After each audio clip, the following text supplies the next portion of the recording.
Welcome back, everybody, to Project COVID 1953, our 1953 Chevy 150 project. A little work was done on the suspension. Well, a lot of work was done on the suspension.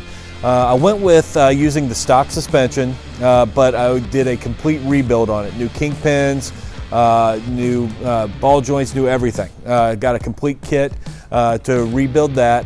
But at the same time, what I did was I removed the cross member, disassembled everything on there. When I got the car, it already had a disc brake conversion kit on there, basically using a GM caliper, GTO Firebird, that kind of thing, disc brake setup.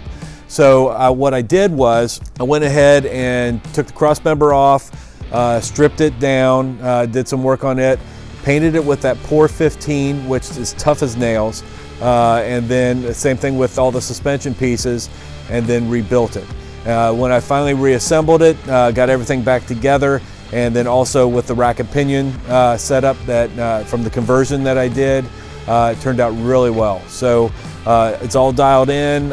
Once I get the car back together, the final thing to do is basically just do an alignment, but it's 100% and ready to go. So stay tuned, there's more to come, but wanted to give you an update on the suspension, and I believe there's going to be more painting coming around the corner. Stay tuned.